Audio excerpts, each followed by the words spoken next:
Word cours numéro 4. Nous allons voir l'intérêt du groupe paragraphe. J'ai gardé mon titre et je vais maintenant, sur les lignes suivantes, taper une liste de mots ou une liste de phrases. En l'occurrence, la liste des cours. Donc le premier est ouvrir le logiciel.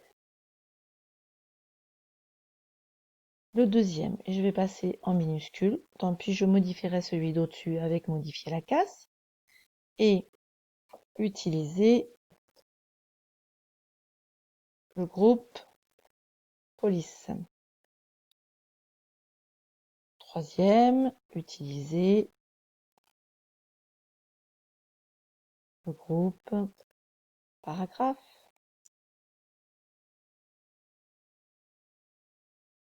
Le quatrième, utiliser l'onglet insertion. Peut-être avant, ça va être utiliser le groupe presse-papier.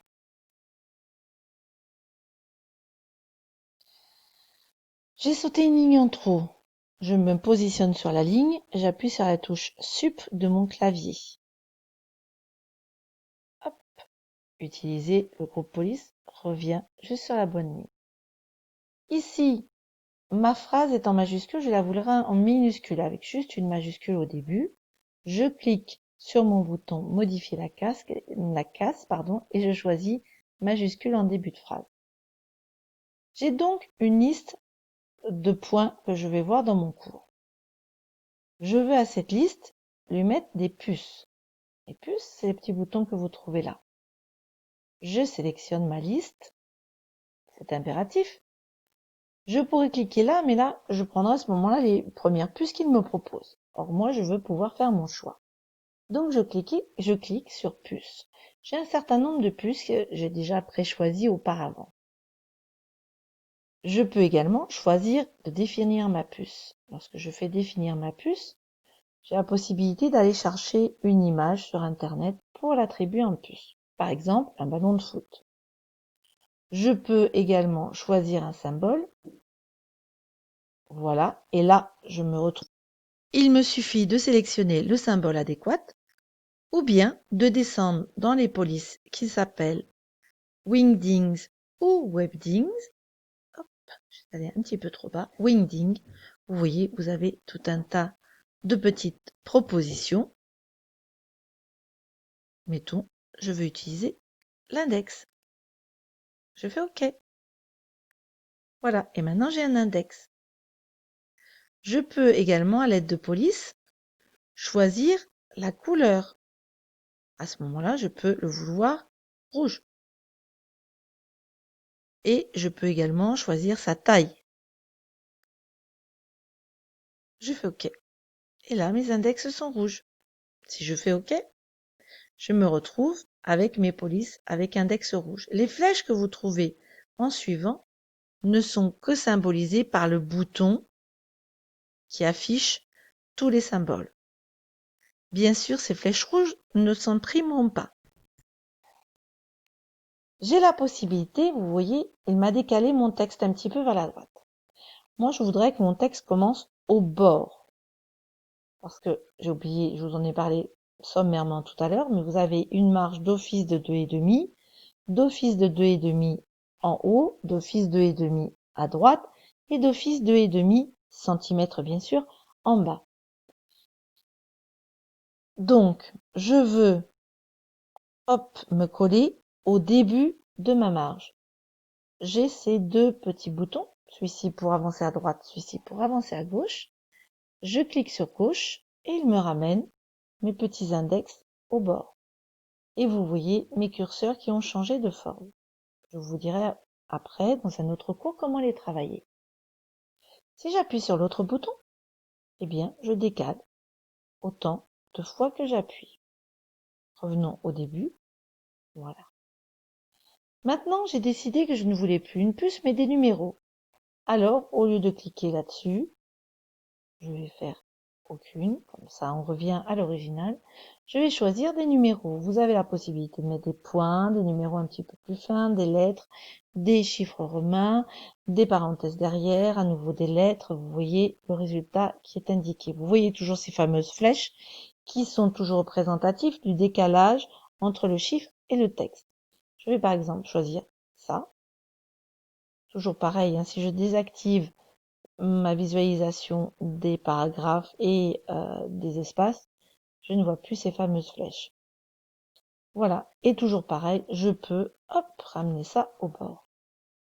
Le troisième bouton sert à faire une hiérarchisation lorsque vous avez des paragraphes et des sous-paragraphes. La ligne en dessous me permet d'aligner mon texte à gauche ou bien de le centrer. Il le centre bien sûr entre les deux marges. Ou bien de l'aligner à droite, donc sur la marge droite, ou bien, je reviens sur la gauche, lorsque vous avez des textes avec des paragraphes entiers, de justifier et faire que votre texte soit correctement aligné entre la marge gauche et la marge droite. Nous y reviendrons plus tard. J'ai également la possibilité de mettre de l'espace entre mes lignes. Voilà, vous voyez, en fonction de ce que je choisis. Et puis, j'ai aussi option d'interligne qui m'ouvre une fenêtre. Cette fenêtre s'appelle paragraphe. Cette fenêtre peut s'activer également en cliquant sur le petit bouton transparent à côté de paragraphe. Cette fenêtre reprend l'alignement gauche que nous avons sélectionné ici, le niveau du texte, mais pour l'instant nous ne nous occupons pas de cela, c'est dans du perfectionnement. Les retraits, donc ça on le verra ensuite, les retraits négatifs, etc. on le reverra ensuite. Et les espacements au-dessus des paragraphes et en dessous des paragraphes, et puis les interlignes à l'intérieur du même paragraphe. Vous voyez ce bouton ne pas ajouter d'espace entre les paragraphes du même style est coché. Veillez à ce qu'il soit décoché de manière à ce que vos choix puissent être appliqués. Là, je vais choisir non pas de mettre avant un espace, mais de mettre après un espace. Les espaces se comptent en points, 6 points. Donc vous voyez le rendu ici. Lorsque je vais faire OK, vous voyez le rendu là. C'est un petit peu comme si j'avais sauté, si j'avais fait entrer, si j'avais sauté un paragraphe, sauf que là, je n'ai rien fait. Ça s'appelle de la mise en forme de texte. Voilà. Et ensuite, j'ai des interlignes pour, à l'intérieur du même paragraphe, espacer mes lignes. Vous avez également, nous en avons parlé tout à l'heure, alors nous allons en profiter pour centrer notre titre, ce sera plus joli. Attention, là, il me centre entre mes deux zones, le retrait droite et le retrait gauche. Si je clique sur paragraphe, je vais voir que j'ai un retrait gauche à 1 cm 75. Moi, je ne veux pas de retrait gauche. Donc, je sélectionne et je tape tout simplement 0 avec mon clavier et je fais OK. Attention, si vous devez taper des décimales, surtout n'utilisez pas les points, ils ne comprendraient pas. Je m'explique. Je tape 3.5, comme nous avons parfois l'habitude de taper si nous utilisons Excel. Mais là, il me dit la mesure n'est pas valable, n'est pas valide, pardon. Pourquoi? Parce qu'il ne reconnaît pas le point. Il faut lui mettre une petite virgule. Et là, si je fais OK, voilà. Vous voyez, il m'a décalé à 3,5. Je reviens en arrière. Voilà, donc mon texte est centré. Ici, j'ai mes lignes. Je vais choisir celle-ci et je peux décider de lui mettre une couleur à l'arrière. Voilà.